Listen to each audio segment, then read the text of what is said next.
Okay, so to take a TRA apart, to clean it, one thing that you are going to need, more for reassembly, is these tools here. So these hold the buttons in when you put the governor cap back into the movable sheave. So, I mean, you can do it without these, but it's a lot easier to have these. And I mean, these, I picked up another set of these just because I didn't know where my old ones were for, I think it was like 13 bucks on Amazon. So I'll put a link in the description there. And then you guys can go check those out.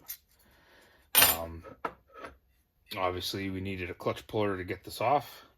So what I like to do is put the clutch puller back in here, put it down a few threads. I mean, usually I don't even take it out when I pop the clutch off, just because I'm coming all the way to clean it anyways.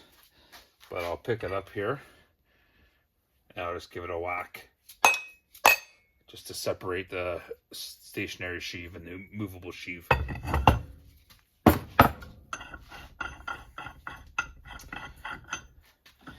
Now there is alignment marks on these clutches. So there's an arrow on the governor cap. There's a little triangle here, or sometimes a little dot on the movable sheave. And then there's also a little notch here in the stationary sheave. Looking at this, these are not lined up, so sometimes you can't get them 100% just because of the splines that are on the shaft here. But I mean, for the most part, they should line up. Ooh, I don't like that. So take this off here. So normally that does not come off. That's supposed to be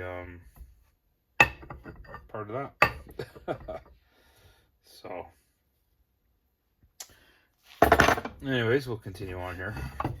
I'll show you guys how to take this apart. So there's your stationary sheave. So then all you're going to do is you're just going to lift up to get the governor cap out of the movable sheave.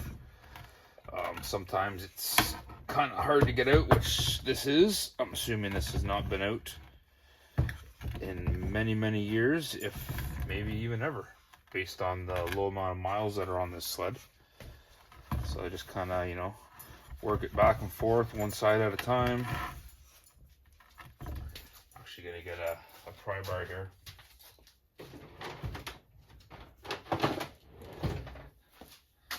So just, when you pry on clutches, just be careful. You don't want to damage anything.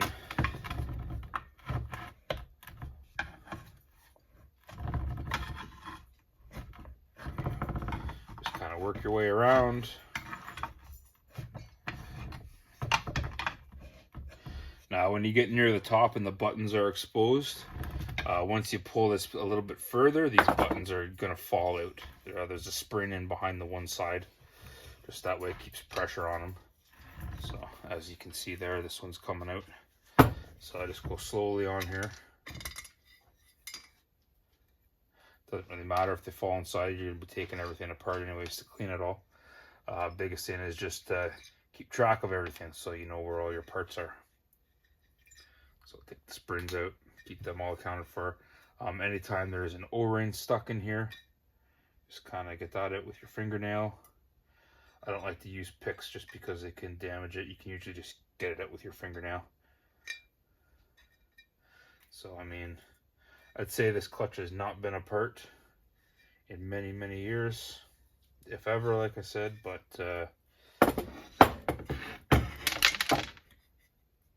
yeah, there we go. So, lots of belt dust on the bench top here. This O-ring's actually cracked in half. But, we have that other sled behind me there, the 98 Formula Deluxe, which is a good part sled.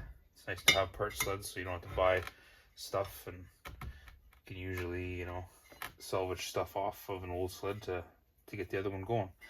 So I'm going to be taking apart all the arms, cleaning everything out, As you can see, this does not fall back down. I have to push it down. This one, it's not bad. It takes a little bit of force. You kind of want these just to be falling in on their own. That way, you know, there's not any belt dust or corrosion in where these pins are holding these arms. So I'll be taking this all apart. We're going to be cleaning it all. It's very corroded. There's a lot of rust and lots of belt dust on there. So put her in the parts washer and give her a clean. Like I said, I'm a little concerned about this because obviously that should not be like that. So probably not going to be using this clutch. I'm going to be using the other clutch that I have here. So yeah, that kind of sucks. Anyways, I mean, we could probably get it to work here, because when it goes on the clutch, on the crankshaft, the bolt and the washer is going to hold everything tight. So the governor cap doesn't move, just like the stationary sheave. The only thing that moves is the movable sheave. Goes in and out like this. So I mean, this probably would work if you were in a pinch, and this happened. But like I said, I have a whole nother clutch, so I really don't want to use this. But yeah, we'll get the specs on what is coming out of here. As far as the ramps go, so there's part numbers on the side of the ramps to tell you what they are. Doesn't feel like there's any damage on these. I'm gonna inspect the rollers. So I want to make sure that they all roll. Check the side-to-side play, make sure that they're not worn out. These all feel good. And then I'm also going to check my spec book to compare the spring that's inside here. So this cap just comes off and the spring's inside there. So I want to make sure that the 96 and the 98 500 motors are the same. So if I'm going to use the other clutch, I'm going to want to switch all the internals from this motor, or this clutch, sorry, into the 98 clutch. So anyways, I'm going to get this all cleaned up and get the other one all cleaned up and see what we can do. Now, you don't want to be mixing, you know, governor caps, movable sheaves, stationary sheaves with other clutches. You don't want to take them all apart and build one clutch out of a couple clutches, just because everything is balanced. So definitely don't recommend doing that. Try to keep a whole clutch together if you can. If you know you have worn out bushings and stuff, just replace the bushings, rebuild the clutch completely. Because like I said, you don't want to get into switching sheaves and governor caps and stuff between clutches, just because it will throw the balance off. I mean, this it is only a 500, probably not a big deal, but when you get into like high performance stuff or even bigger displacement machines, you don't want to be having a clutch that's uncalibrated. It can cause some damage. It could blow apart. So, you know, like I said, this is a 500. I probably wouldn't be too concerned if I was to do that, but I have a whole nother clutch, so I'm just gonna use the whole other clutch. And I mean, it has the electric start ring gear on it anyways. We're gonna be putting electric start on that SLS eventually. It's probably a summertime project, but yeah, so we'll deal with that. Get this stuff all cleaned up, and we'll bring you guys back to show you a reassembly.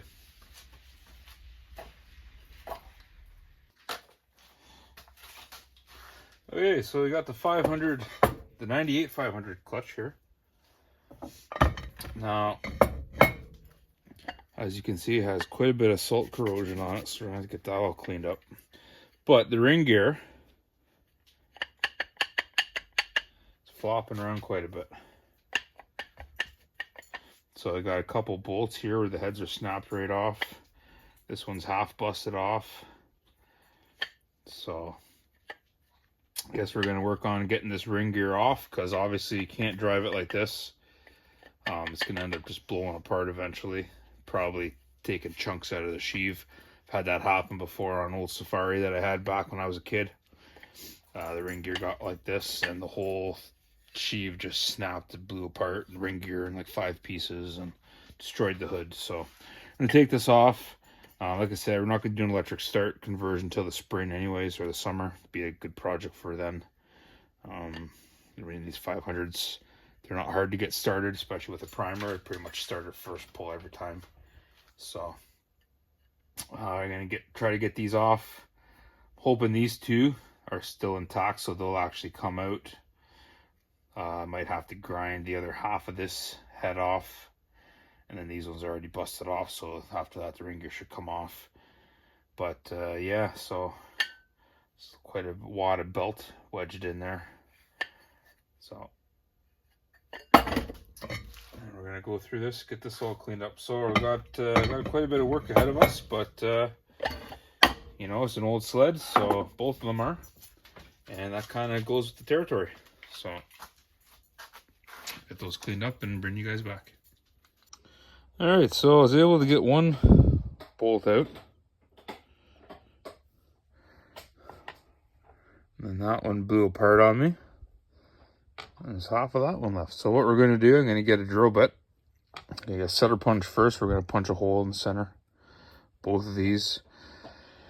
And then I'm going to get my small drill bits. I have reversible drills with easy outs, so I'll probably use those, depending on how small I can go. And then hopefully just using the reversible drill bit as I'm drilling, it'll actually grab and unscrew. But yeah, I'm not expecting to get that lucky. So it's probably going to be getting the easy outs to get these things out. But yeah, just those two are holding this thing on here. So what a headache. Hey Henry, what do you think? So yeah, so we'll get those out, and we can start cleaning this thing. All right, so finally got all those bolts off. Got the ring gear out. I ended up just drilling the heads off of the last two that were kind of holding it in place there. This is all old nasty belt that's all been wedged in behind here between the ring gear and the clutch here. So just working on cleaning all this out of it. I mean, I don't know. He's blown a lot of belts with this thing, so I don't know if there was an alignment issue on it, or what the problem was, but oh my. So we're gonna get this all cleaned out, and we're gonna go soak her in the parts cleaner there. I got the other stuff in there soaking, so pull that stuff out and start cleaning it, and then yeah, we'll get this thing all back together. Okay, so we got the clutches or the primary clutch all cleaned up here. So I have 2 of the 3 towers with the buttons all installed. I have my tools holding them in place. So you want to make sure you put the O-ring on. There's a spring on the one side which goes into the clutch here. On the other side, so there's a little grooves that you need to line up, and then this tool here slides into them. So I'm not too impressed with these aftermarket forks here. These tools, they don't work near as good as what the BRP ones do. They're a little bit tight. So put that on there.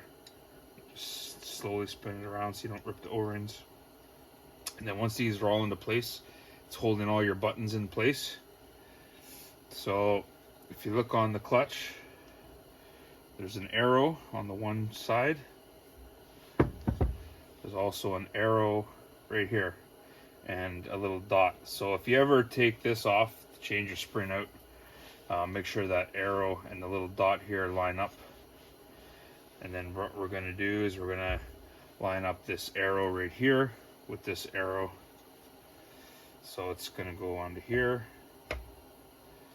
So basically position everything so that it's all sitting nice. And then we're just going to give it a push down.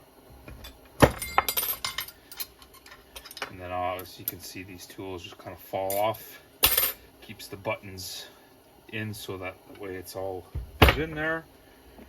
Then we're going to take our stationary sheave. We're going to look for the little indent here, and that's going to line up with the arrow.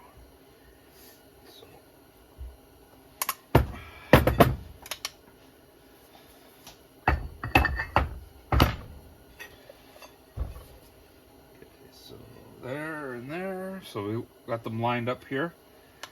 Sometimes, depending on the application, you might have to turn it just a bit to get the splines to line up. The newer TRAs, like on the XP chassis and up, they have a taper. They don't have splines, so you just get them lined up perfect every time, and then you just put it all together. This one actually worked pretty good. It's almost perfectly aligned, so you can see the arrow and the little notch here in the stationary sheave. It's basically lined up perfectly. So that clutch is all rebuilt. It's all ready to go. Basically got it all cleaned up in the parts washer. The arms, you want to make sure that they do move fairly freely by themselves.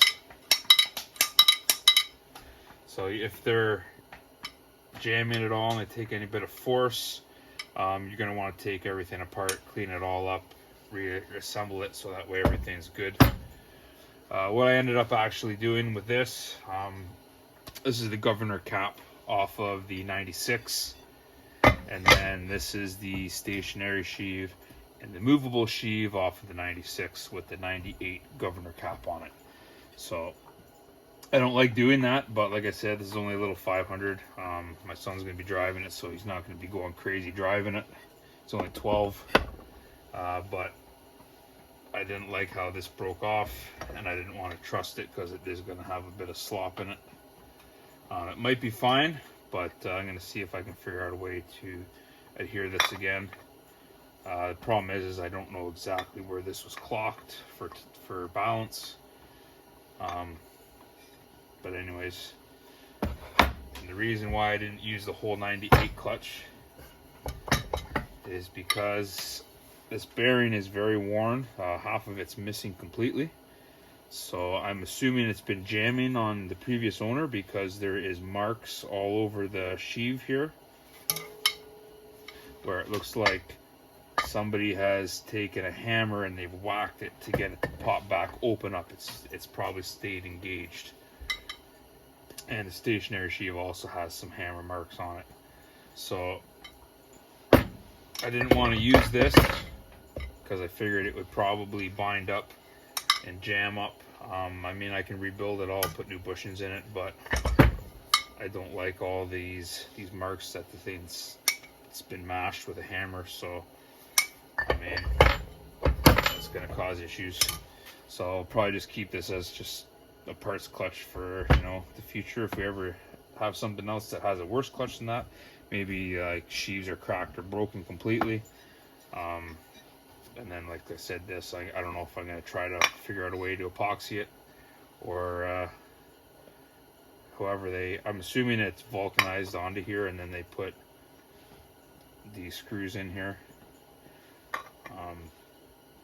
I've never seen any way to service these, take them apart.